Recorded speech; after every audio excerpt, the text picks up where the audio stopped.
ലാൽ സാറിൻ്റെ കാര്യം is more like water. He's more of A receiving person. എന്ത് വന്നാലും അതിനെ ഉൾക്കൊള്ളുക, നല്ലതാണെങ്കിലും മോശമാണെങ്കിലും എല്ലാത്തിനും ഉൾക്കൊള്ളാൻ സാധിക്കുന്ന ഒരു പേഴ്സണാലിറ്റിയാണ്.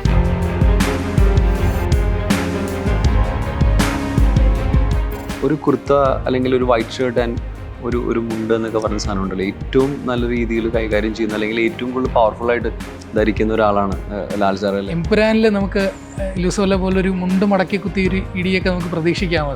അതിനെപ്പറ്റി എനിക്ക് പറയാൻ പറ്റില്ല. പക്ഷെ ഓഫ് കോഴ്സ് അദ്ദേഹം മുണ്ട് ഉള്ള സീൻ ഉറപ്പായിട്ടും ഉണ്ടായിരിക്കും. അപ്പം അത് പറയാൻ പറ്റും.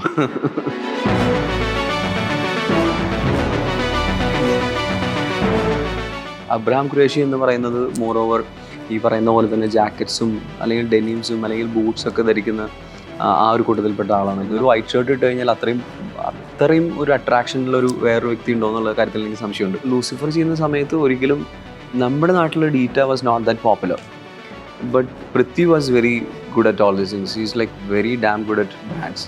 ഇദ്ദേഹം എങ്ങനെയാണ് ചിലപ്പോൾ ഇങ്ങനത്തെ ബ്രാൻഡ്സുകളൊക്കെ ആലോചിച്ച് വെക്കുന്നതെന്നോ അല്ലെങ്കിൽ ഇതൊക്കെ തേടി പിടിക്കുന്ന എവിടെ നിന്നാണെന്ന് നമുക്ക് ഒരു പിടിയില്ല. ഞാൻ ആദ്യമായിട്ട് പൃഥ്വിരാജിനെ കാണുന്ന സമയത്ത് പൃഥ്വിരാജ് എന്നോട് പറഞ്ഞതെന്താണെന്ന് വെച്ച് കഴിഞ്ഞാൽ, എനിക്കിപ്പോഴും ഓർമ്മയുണ്ട്, ഇത് മലയാളത്തിലത്തെ ഒരു ബാഹുബലിയാന്ന് പറയുന്നത്.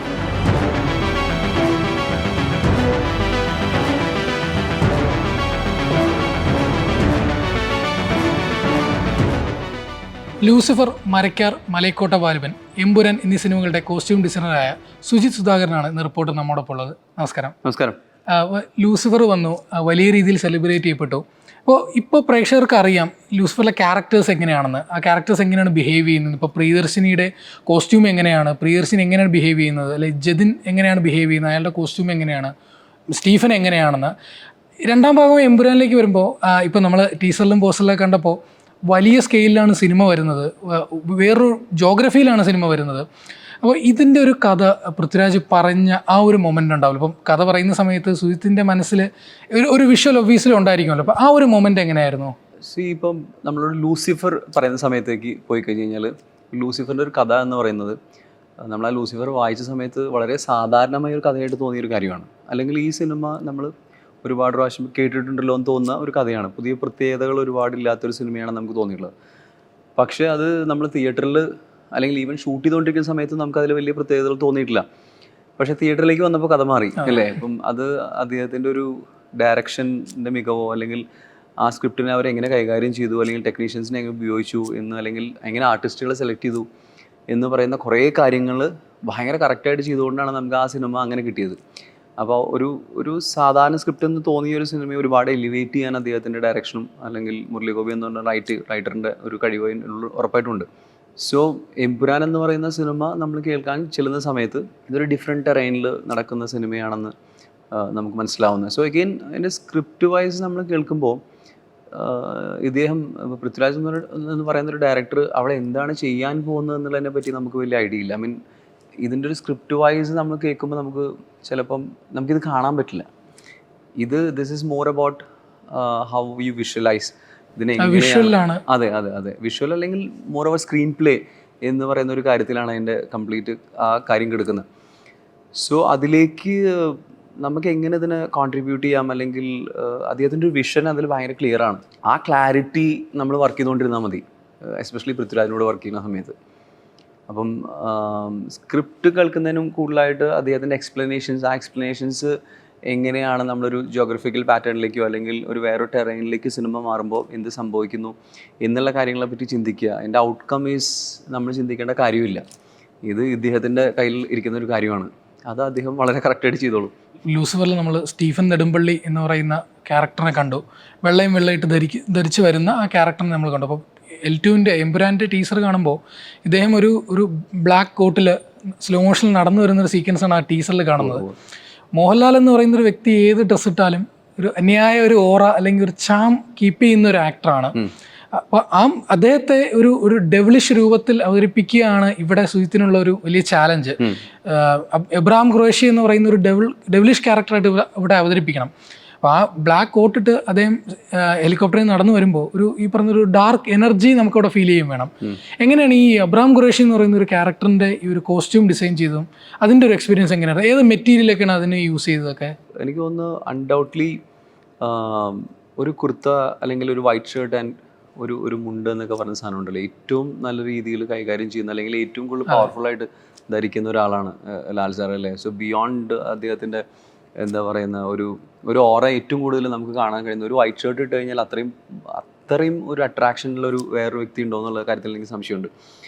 സോ എഗെയിൻ കമ്മിങ് ടു നമ്മളൊരു അബ്രഹാം ഖുറേഷി എന്ന് പറയുന്നത് മോർ ഓവർ ഈ പറയുന്ന പോലെ തന്നെ ജാക്കറ്റ്സും അല്ലെങ്കിൽ ഡെനിംസും അല്ലെങ്കിൽ ബൂട്ട്സൊക്കെ ധരിക്കുന്ന ആ ഒരു കൂട്ടത്തിൽപ്പെട്ട ആളാണ്. അപ്പം നമ്മൾ ലൂസിഫർ എവിടെയാണ് അവസാനം കൊണ്ടുവന്ന് നിർത്തിയത് അവിടെ നിന്ന് തുടങ്ങുന്ന ഒരു സെക്കൻഡ് പാർട്ട് പോലത്തെ ഒരു ടെറൈനാണല്ലോ. സോ നമ്മളെപ്പോഴും ചിന്തിക്കുന്നത് നമുക്ക് ഈ സിനിമയിൽ എങ്ങനെ എന്ത് വ്യത്യസ്തത കൊണ്ടുവരാം, പക്ഷേ ആസ് മച്ച് ആസ് നമുക്ക് ആ ക്യാരക്ടറിനെ എങ്ങനെ നിലനിർത്താം എന്ന് പറയുന്നത് തന്നെയാണ് ചാലഞ്ച്.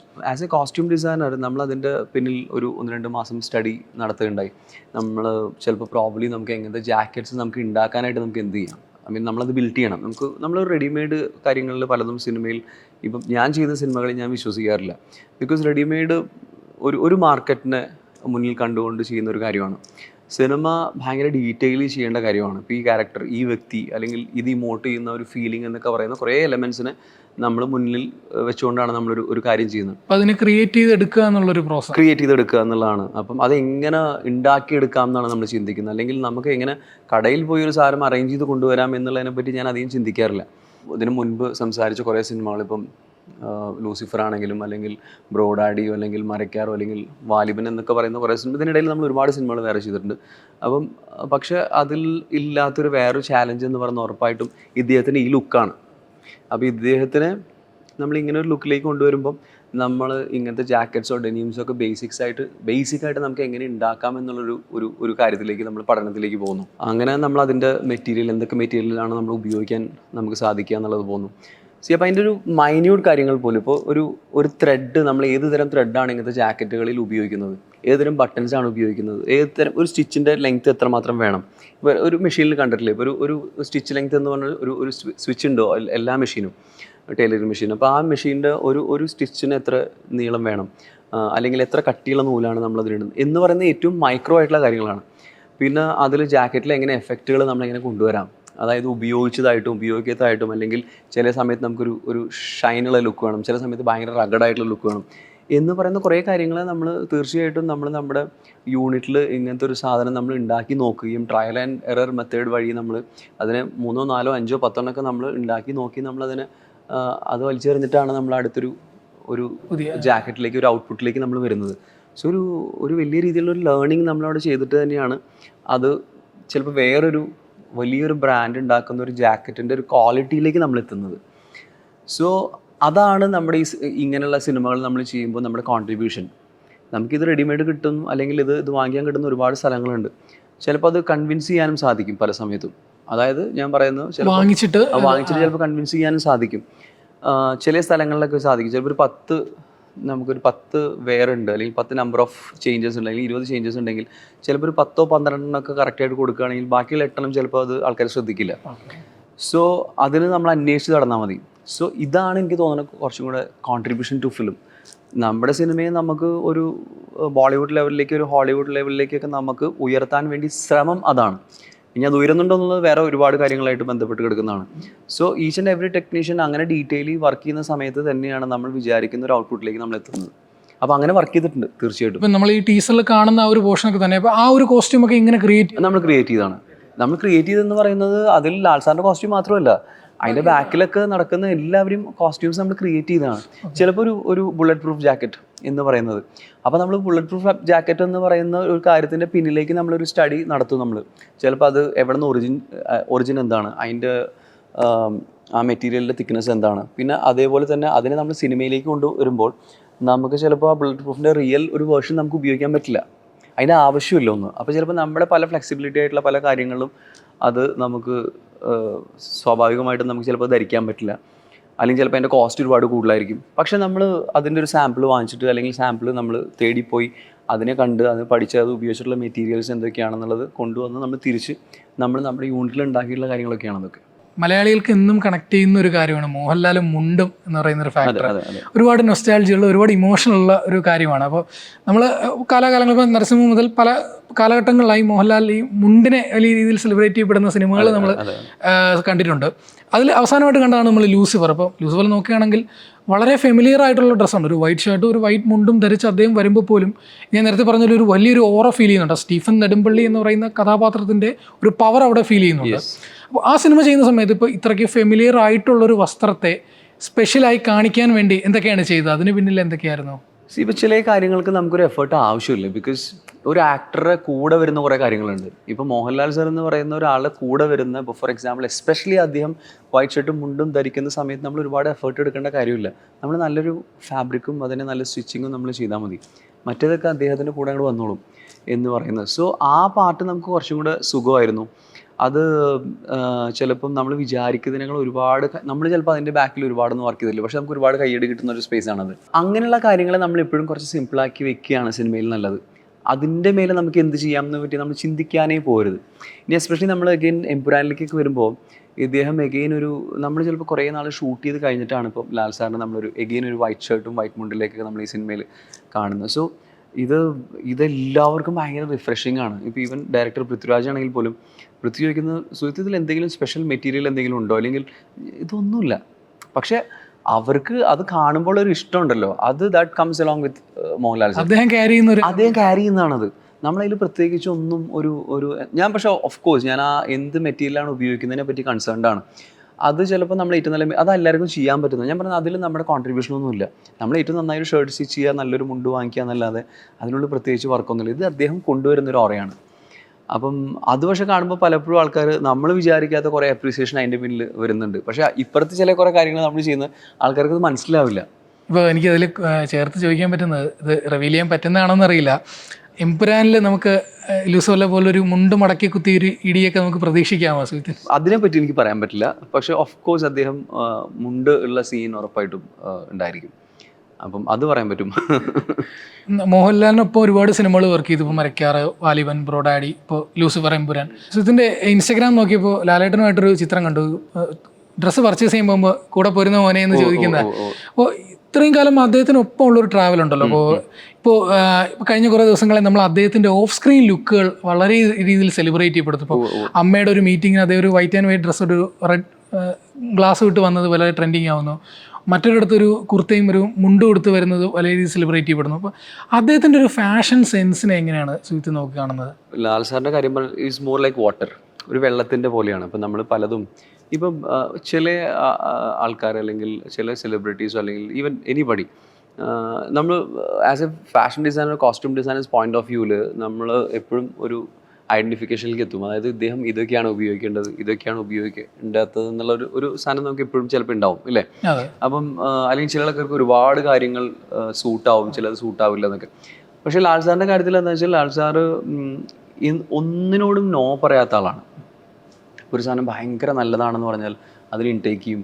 ചിലപ്പോൾ വേറൊരു സ്ഥലത്ത് നിന്നിട്ട് വേറൊരാൾ ചിലപ്പോൾ ഇത് നോക്കൂ എന്ന് പറഞ്ഞാൽ അത് അങ്ങനെ ഒരു ഐഡൻറ്റിറ്റി ഉണ്ട് ആൾക്ക്. അപ്പം he's more of A receiving person. എന്ത് വന്നാലും അതിനെ ഉൾക്കൊള്ളുക, നല്ലതാണെങ്കിലും മോശമാണെങ്കിലും എല്ലാത്തിനും ഉൾക്കൊള്ളാൻ സാധിക്കുന്ന ഒരു പേഴ്സണാലിറ്റിയാണ്. So I think he's very free flowing എന്നാണ് എനിക്ക് എപ്പോഴും തോന്നിയിട്ടുള്ളത്. ഒരു ജനറൽ ക്യാരക്ടർ, അതായത് സിനിമയെ മാറ്റി നിർത്തി നമ്മൾ വേറെ ക്യാരക്ടറിലേക്ക് വരുമ്പോൾ ഒരു ബൊഹീമിയൻ ടൈപ്പ് ഓഫ് ഒരു പേഴ്സണാലിറ്റി ഒക്കെ ഉണ്ടല്ലോ. ശരിക്കും ചിലപ്പോൾ അദ്ദേഹത്തിൻ്റെ രീതിയിൽ വിട്ട് കഴിഞ്ഞാൽ he's more like A Bohemian personality എന്ന് എനിക്ക് തോന്നിയിട്ടുള്ളത്. അപ്പോൾ ചിലപ്പോൾ നമ്മൾ അദ്ദേഹത്തിനെ കാണുന്ന ഒരു ഭയങ്കര ഫിറ്റിംഗ് ആയിട്ടുള്ള ഷർട്ടോ പാൻറ്റൊക്കെ അദ്ദേഹം ഇടുന്നത് എനിക്ക് ഒരിക്കലും ഓക്കെ അല്ല. ഞാൻ അദ്ദേഹത്തിൻ്റെ ഒരു പേഴ്സണാലിറ്റിയുടെ പിന്നിൽ പോവുകയാണ്. പിന്നെ കുറേ കാര്യങ്ങൾ എന്താണെന്ന് വെച്ച് കഴിഞ്ഞാൽ അതൊരു ഫങ്ഷൻ എന്ന് പറയുന്ന ഒരു സ്ഥലമുണ്ട്, അല്ലെങ്കിൽ ചിലപ്പോൾ ഒരു ഫോർമൽ ഒക്കേഷൻ ഉണ്ട്, അവിടെയാണല്ലോ അദ്ദേഹം അതൊക്കെ ഇടുന്നത്. അപ്പോൾ അതിനൊരിക്കലും നമ്മൾ അത് ശരിയല്ല എന്നല്ല പറയുന്നത്. But his personality is more like A traveller, ഒരു ബൊഹീമിയൻ പേഴ്സണാലിറ്റിയാണ്. ഞാൻ ശരിക്കും അദ്ദേഹത്തിന് അങ്ങനെ ഒരു ലുക്കിൽ ഇതുവരെയായിട്ട് ഞാൻ കണ്ടിട്ടില്ല. എനിക്കത് ഭയങ്കര ആഗ്രഹമുള്ള ഒരു കാര്യമാണ്. അപ്പോൾ ഞാൻ അതിനു വേണ്ടി ചിലപ്പോൾ കോസ്റ്റ്യൂം ചെയ്യണമെന്നോ അല്ലെങ്കിൽ എഫേർട്ട് എടുക്കണമെന്നോ എന്നല്ല, പക്ഷേ അദ്ദേഹത്തിന് ശരിക്കുള്ളൊരു ഒരു ക്യാരക്ടറോ അല്ലെങ്കിൽ നമ്മൾ പറയില്ല പേഴ്സണാലിറ്റിയിൽ ഈ ബൊഹീമിയൻ ക്യാരക്ടർ ഒരുപാടുണ്ട്.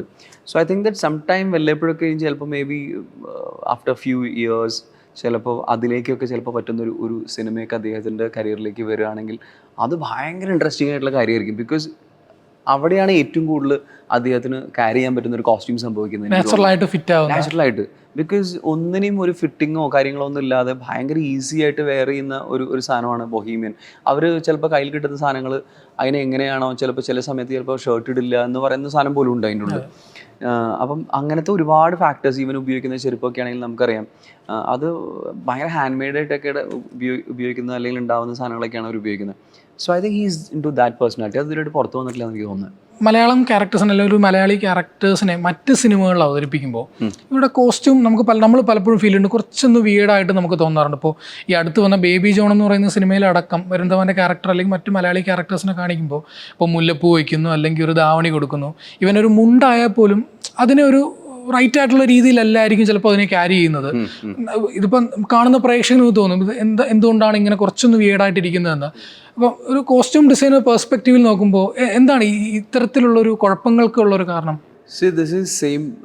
ഇപ്പം നമ്മൾ എംപുരാനിൽ നോക്കുകയാണെങ്കിൽ ഒരു നോർത്ത് ഇന്ത്യൻ ഒരു റീജിയൻ നമ്മൾ ഉറപ്പായിട്ട് ഇതിൻ്റെ ഉള്ളിലുണ്ട്. പിന്നെ എസ്പെഷ്യലി ഇതിൻ്റെ പുറത്തുള്ള പല രാജ്യങ്ങളിലെയും പല ക്യാരക്ടേഴ്സും പല കാര്യങ്ങളും ഇതിൻ്റെ ഉള്ളിൽ സംഭവിക്കുന്നുണ്ട്.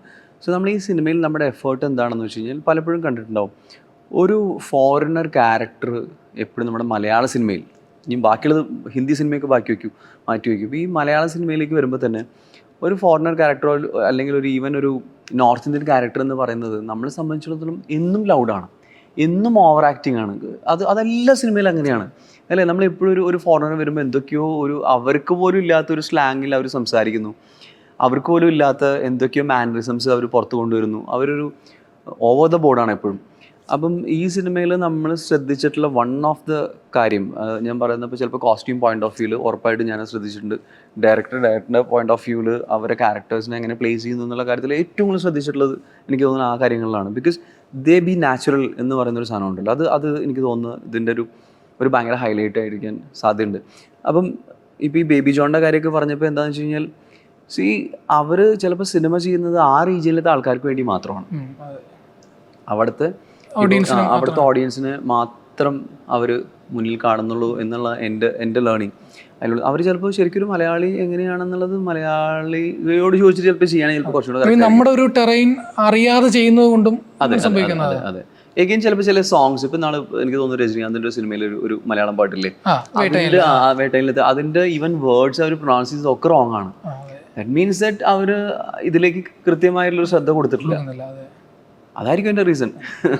എംപുരാനിലേക്ക് നോക്കുകയാണെങ്കിൽ എല്ലാവരും ഒരുപോലെ പ്രതീക്ഷയോടെ കാത്തിരിക്കുന്നൊരു ക്യാരക്ടറാണ് ഗെയിം ഓഫ് ത്രോൺസിലെ ജെറോം ഫ്ലിൻ എംപുരാനിലേക്ക് എത്തുന്നുണ്ട്. ആ ഒരു ക്യാരക്ടർ ഇപ്പം മോഹൻലാലിൻ്റെ അബ്രഹാം ഖുറേഷിയിലെ സ്റ്റീഫൻ നെടുമ്പള്ളിയെ പോലെ തന്നെ ഇദ്ദേഹം എന്താണ് ചെയ്യാൻ പോകുന്നതെന്ന് എല്ലാവരും വളരെ പ്രതീക്ഷയോടെ കാത്തിരിക്കുകയാണ്. കാരണം നമ്മൾ മലയാളികളടക്കം എല്ലാവരും ഒരുപാട് പേര് കണ്ടിട്ടുള്ള ഒരു സീരീസാണ് ഗെയിം ഓഫ് ത്രോൺസ്. അപ്പോൾ അദ്ദേഹം ഈ സിനിമയിലേക്ക് വരുന്നു എന്ന് പറയുമ്പോൾ തന്നെ അവിടെ തന്നെ ഒരു ഹൈപ്പ് കൂടുകയാണ്. പ്രത്യേകിച്ചും ഈ പോസ്റ്റർ ഇറങ്ങിയ അന്നത്തെ ദിവസം തന്നെ സോഷ്യൽ മീഡിയയിൽ ആകെ ഇത് ട്രെൻഡ്, ഇദ്ദേഹം വരുന്നുണ്ട്, എന്തായിരിക്കും ഇദ്ദേഹം സിനിമയിൽ ചെയ്യാൻ പോകുന്നതെന്നുള്ളൊരു ആകാംക്ഷ ഉണ്ടല്ലോ.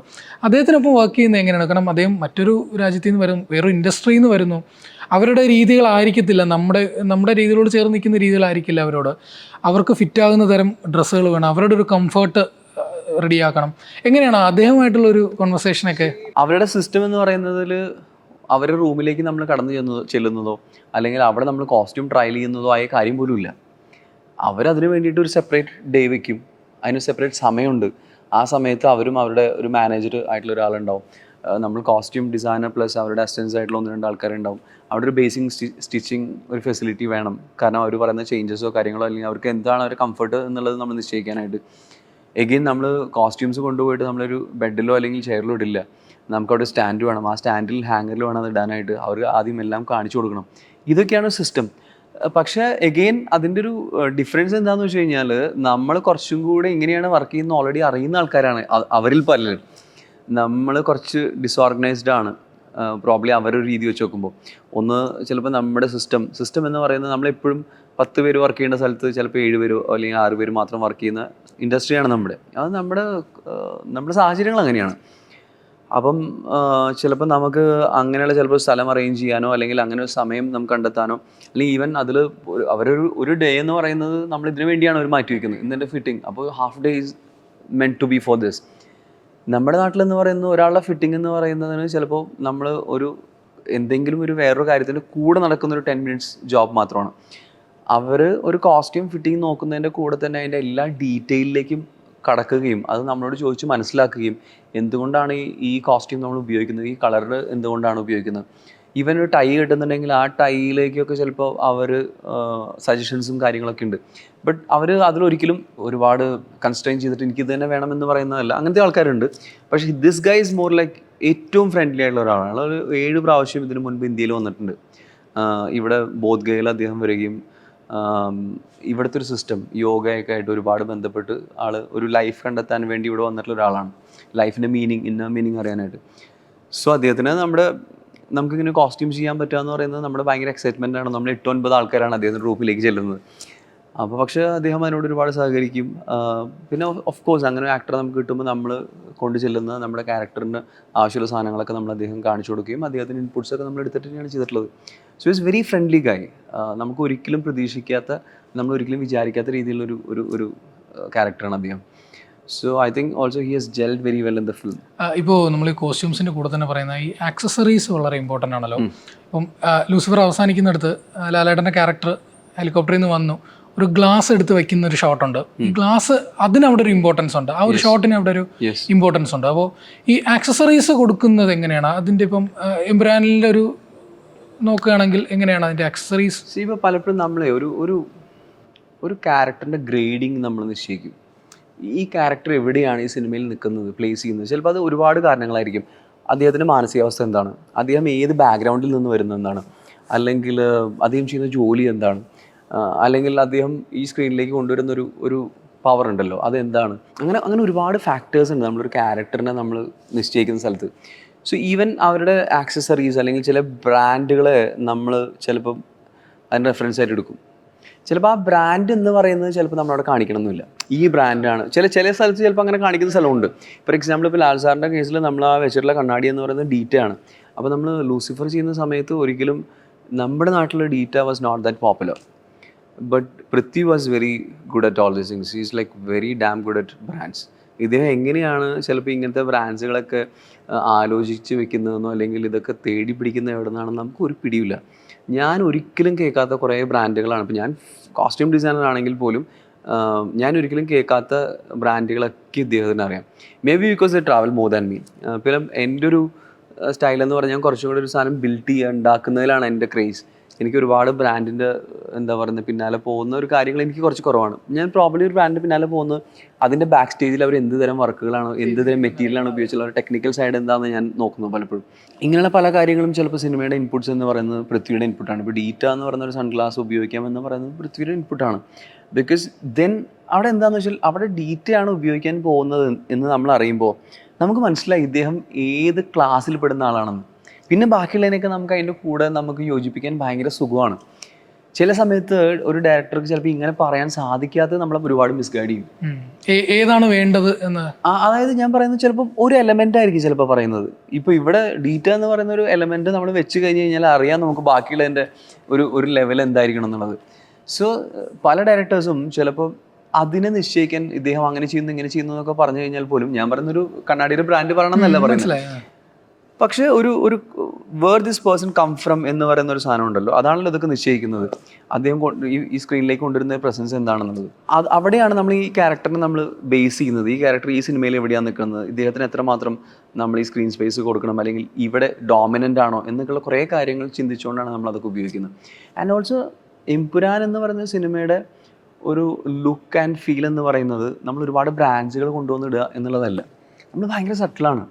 നമ്മൾ ഏറ്റവും സട്ടിലായിട്ട് സിനിമ ചെയ്യുന്നത്. അല്ലെങ്കിൽ ഈവൻ മോഹൻലാൽ സർ എന്ന് പറയുന്ന ഒരാളുടെ ഔട്ട്ലുക്ക് എന്ന് പറയുന്നതിൽ നമ്മൾ ഒരു ഭയങ്കര ഗ്ലാമറസ് ലുക്ക് നമ്മളവിടെ ഉദ്ദേശിക്കുന്നില്ല.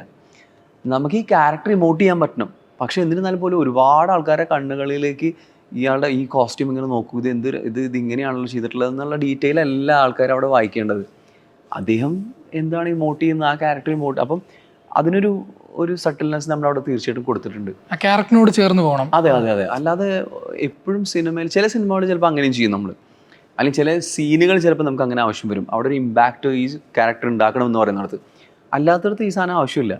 ഇപ്പോൾ പൃഥ്വിരാജ് എന്ന് പറയുന്നൊരു മേക്കർ, ഇപ്പോൾ പൃഥ്വിരാജിന് ഇപ്പോൾ 3 സിനിമകൾ വർക്ക് ചെയ്തു. ലൂസിഫർ, അത് കഴിഞ്ഞ് ബ്രോഡാഡി, ഇപ്പോൾ എമ്പുരാനിലെത്തി നിൽക്കുന്നു. സിനിമകൾ കഴിയുന്തോറും സംവിധായകർ റിവോൾവ് ആവും, പുതിയ കാര്യങ്ങൾ പഠിക്കും, പുതിയ ടെക്നിക്കുകൾ ഇൻട്രൊഡ്യൂസ് ചെയ്യും.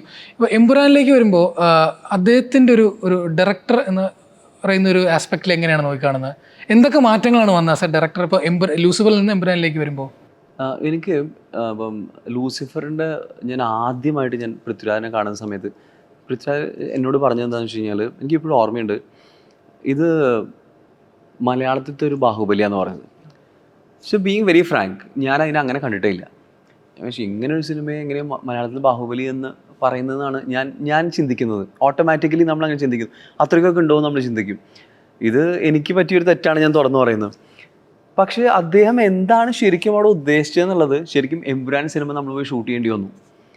ശരിക്കും അങ്ങനെയാണ്. Because the kind of impact Lucifer made in Malayalam cinema, അത് കഴിഞ്ഞിട്ട് ചിലപ്പോൾ നമുക്കൊരു so called 150 crore, I don't know exactly what's amount, അങ്ങനത്തെ ഒരു സിനിമ മലയാളം സിനിമയിൽ ഉണ്ടാവുന്നു എന്ന് പറയുന്നത് ലൂസിഫർ എന്ന് പറയുന്ന സിനിമ സംഭവിച്ചുകൊണ്ടാണ്.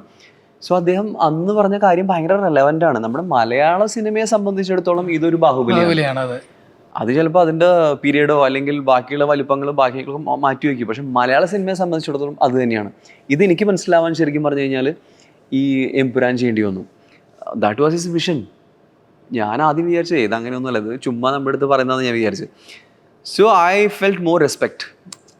എന്താ പറയുന്നത്, ഇത് ഭയങ്കര ശരിയാണ്. അദ്ദേഹം വെറുതെ ഒരു തള്ളലായിട്ട് പറഞ്ഞതല്ല, ഇത് ഭയങ്കര കാര്യമായിട്ട് പറഞ്ഞാൽ. So the difference is that നമ്മൾ ലൂസിഫർ ചെയ്യുന്ന സമയത്ത് കുറച്ചും കൂടെ this is what I want എന്ന് പറയുന്നൊരു ഫ്രെയിം ഉണ്ടായിരുന്നു തോന്നുന്നു അദ്ദേഹത്തിന്.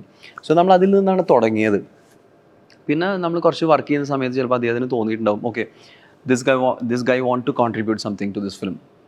ഇപ്പം ഇങ്ങനെയാണ് വേണ്ടതെന്ന് പറഞ്ഞു കഴിഞ്ഞാൽ ചിലപ്പോൾ പലപ്പോഴും പല ടെക്നീഷ്യൻസ് എന്താ ചെയ്യുന്നത് വെച്ചാൽ അത് മാത്രം കൊണ്ടുപോകും. അതെ, ചിലപ്പോൾ അത് കോസ്റ്റ്യൂമിൻ്റെ കാര്യത്തിലായിരിക്കും, ആർട്ടിൻ്റെ കാര്യത്തിലായിരിക്കും, അങ്ങനെ പലതും. പക്ഷെ ഒരു ടെക്നിക്കൽ സൈഡിൽ നിന്ന് നമ്മൾ അദ്ദേഹത്തിനെ തിരുത്തുന്നതിന് പകരം നമുക്ക് ചിലപ്പോൾ അതിൻ്റെ കൂടെ വേറെ എന്തെങ്കിലും കൊടുക്കാൻ പറ്റും. ചിലപ്പോൾ അത് പ്രാക്ടിക്കലി ആയിരിക്കും. ചിലപ്പോൾ നമ്മൾ പറയുന്നതിന് പറഞ്ഞ് ചിലപ്പോൾ അതിൻ്റെ കൂടെയാണ് നമ്മൾ ഓക്കെ ഇത് നമ്മൾ സംസാരിച്ച സംഭവം, this is something what I have added, this is something new, why don't you look into this. അത് ചിലപ്പോൾ അദ്ദേഹത്തിന് റെലവൻ്റ് ആണെങ്കിൽ അദ്ദേഹം എടുക്കും. That's a good thing with him, അല്ലേ? അദ്ദേഹത്തിൻ്റെ സിനിമയാണ് ചെയ്യുന്നത്. അപ്പോൾ ഞാൻ വിചാരിച്ചതിനേക്കാളും നല്ലൊരു സാധനം കൊണ്ടുവന്നിട്ടുണ്ട്. ഇത് ഇദ്ദേഹം കൂടുതൽ പണിയെടുത്തിട്ടാണല്ലോ കൊണ്ടുവന്നിട്ടുള്ളത്. സോ അങ്ങനെയുള്ള കാര്യങ്ങളെ ഇൻപുട്ടുകളെ ഭയങ്കരമായിട്ട് ഉൾക്കൊള്ളാനും, ഇനി എഗെയിൻ അത് ഇദ്ദേഹം എന്തോ കൊണ്ടുവന്നാലും എല്ലാം ശരി എന്നുള്ളതല്ല, എൻ്റെ സിനിമയ്ക്ക് ഇത് ആവശ്യമില്ലെങ്കിൽ ഇത് ആവശ്യമില്ല, എനിക്ക് ഇത്രയ്ക്ക് ആവശ്യമില്ല എന്ന് പറയുന്ന ഒരു കൃത്യമായിട്ട് ഒരു അളവ് പോലും എല്ലാ കാര്യത്തിലുള്ള ഒരാളാണ്. Especially his communication. ഒരു കാര്യം നമ്മളോട് സംസാരിക്കുമ്പോൾ അതിൻ്റെ A to Z എന്ന് പറയുന്ന എല്ലാ കാര്യങ്ങളും അതിൻ്റെ ഉള്ളിൽ ഉണ്ടായിരിക്കും. ഈവൻ ടൈം ഫ്രെയിം, ഒരു ടൈം എന്താണ്, ഏത് സമയത്താണിത് വേണ്ടത്, അല്ലെങ്കിൽ ചിലപ്പോൾ ഒരു ടെക്നീഷ്യനെ സംബന്ധിച്ചിടത്തോളം ഇത് എത്രമാത്രം പ്രാക്ടിക്കലി പോസിബിൾ ആണെന്ന് അന്വേഷിക്കുന്ന ആളാണ്. ചില ഡയറക്ടേഴ്സിൻ്റെ കൂടെ വർക്ക് ചെയ്യുമ്പോൾ അവർക്കിത് വേണം, ബാക്കി ടൈമിനെ പറ്റി എനിക്ക് അറിയേ വേണ്ട എന്ന് പറയുന്ന ആൾക്കാരുണ്ട്. But this guy doesn't sound like that, അല്ലേ? ഇപ്പം പലരും എന്നോട് ചോദിച്ചിട്ടുണ്ട് പൃഥ്വിരാജ് ഭയങ്കര അരഗൻ്റ് ആണെന്നൊക്കെ ചോദിച്ചിട്ടുണ്ട്.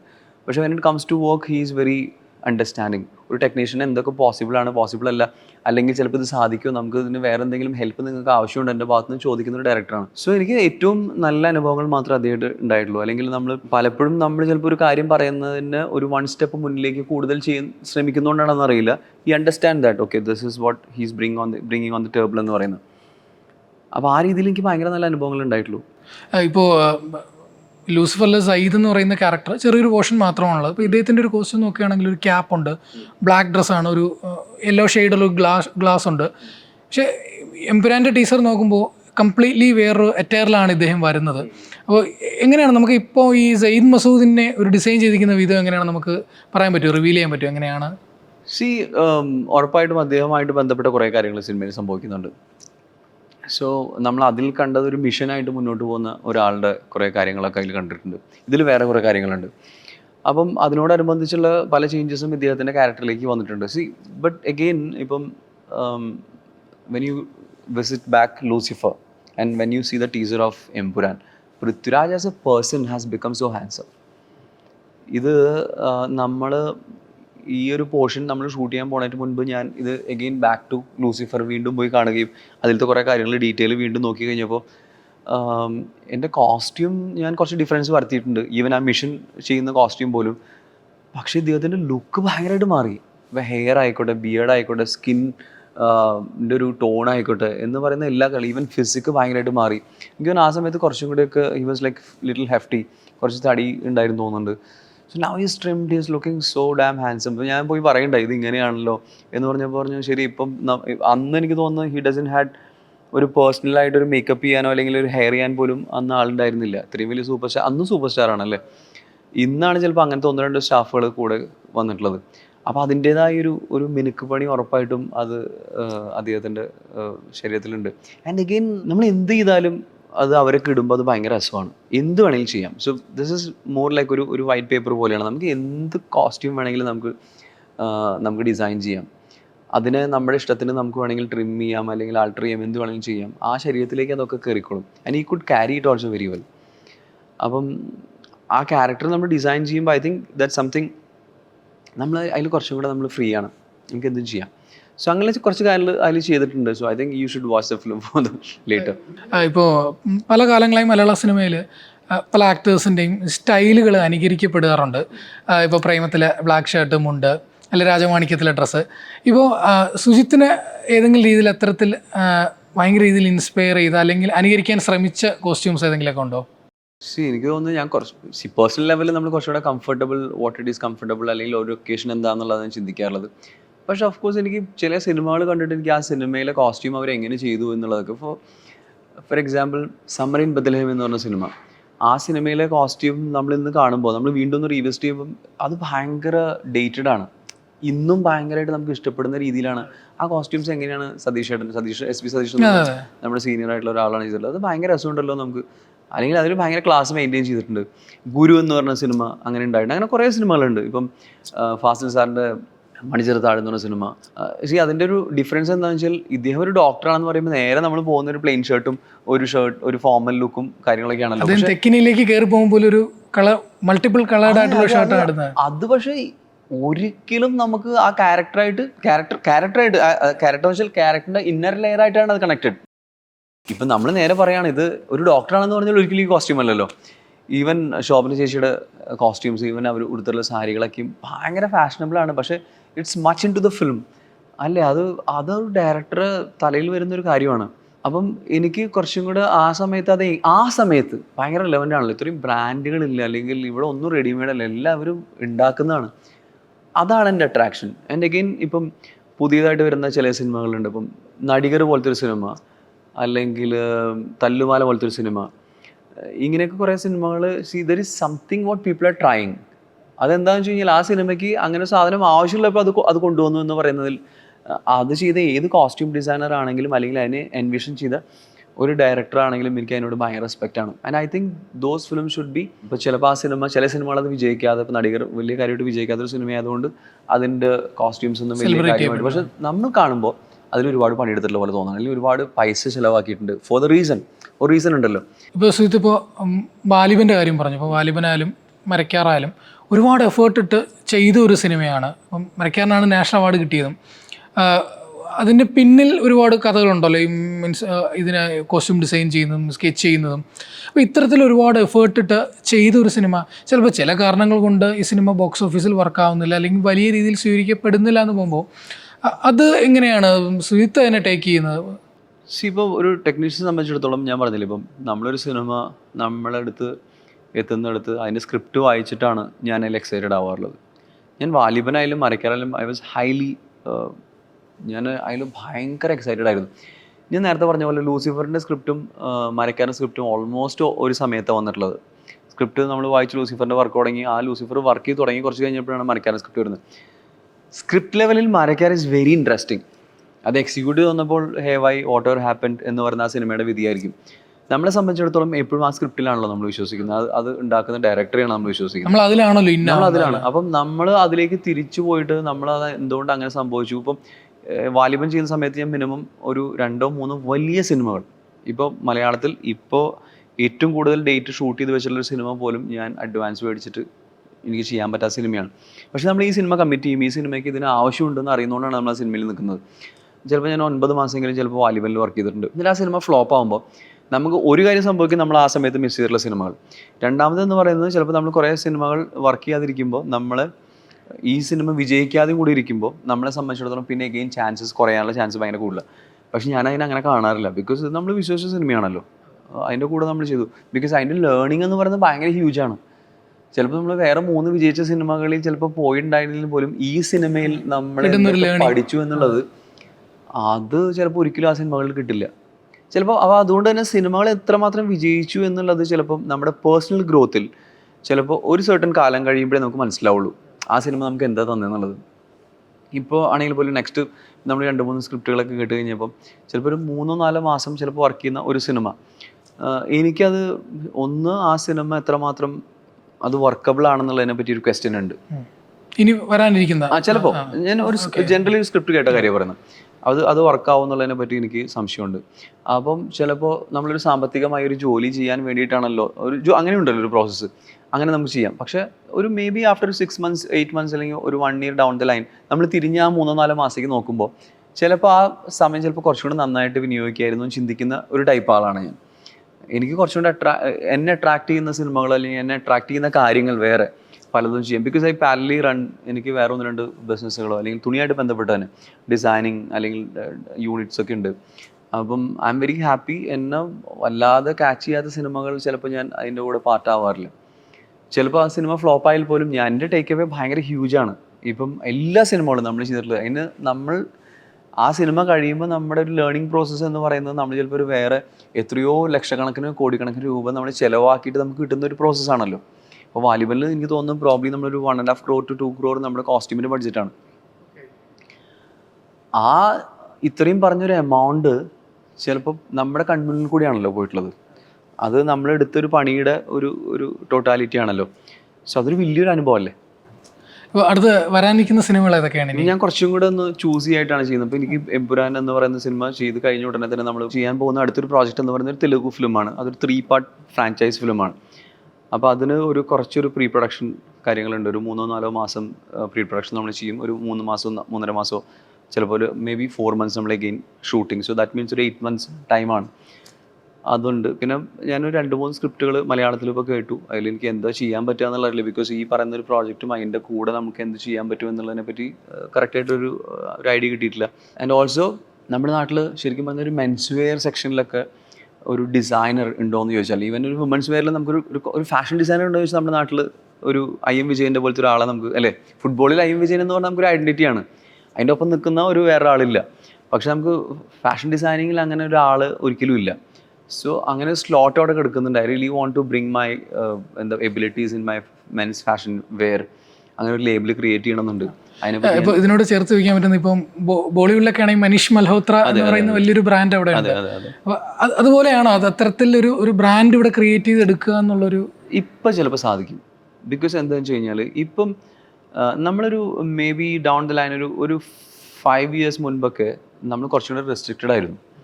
ഇന്ന് നമുക്കറിയാം ഒരുപാട് ബ്രാൻഡുകൾ നമ്മുടെ നാട്ടിലേക്ക് വന്നു. വില കൂടിയതും കുറഞ്ഞതൊക്കെ വന്നു അല്ലേ. ഇപ്പോൾ ഈവൻ ഫോറം മോളിൽ നോക്കിക്കഴിഞ്ഞാൽ ഒരുപാട് പുതിയ ബ്രാൻഡ്സ് വന്നിട്ടുണ്ട്. H&M എന്ന് പറയുന്ന ഒരു ബ്രാൻഡ് നമ്മുടെ നാട്ടിലേക്ക് വന്നു. അത് കുറച്ചും കൂടെ പ്രൈസ്ലി കുറച്ചും കൂടെ കുറവാണ്.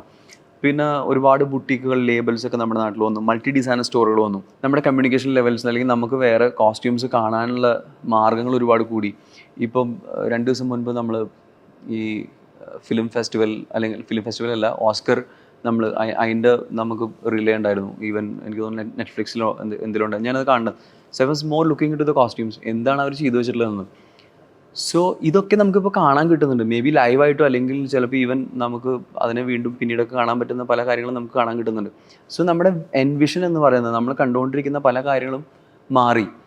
നമുക്ക് കോസ്റ്റ്യൂംസ് എത്രമാത്രം അല്ലെങ്കിൽ ഈവൻ ഔട്ട്ഫിറ്റ്സ് എത്രമാത്രം ഇമ്പോർട്ടൻ്റ് ആണ് അല്ലെങ്കിൽ എനിക്കത് ആവശ്യമുണ്ട്, ഇനി ഞാൻ ആ പൈസ ചിലവാക്കാനായിട്ട് റെഡിയാന്ന് പറഞ്ഞൊരു വേറെ സമൂഹം ഇവിടെ ഉണ്ട് ഇപ്പോൾ. സോ അങ്ങനത്തെ ഒരു ബ്രാൻഡ് ഇന്ന് പോസിബിളാണ്, especially with Instagram and all other things growing.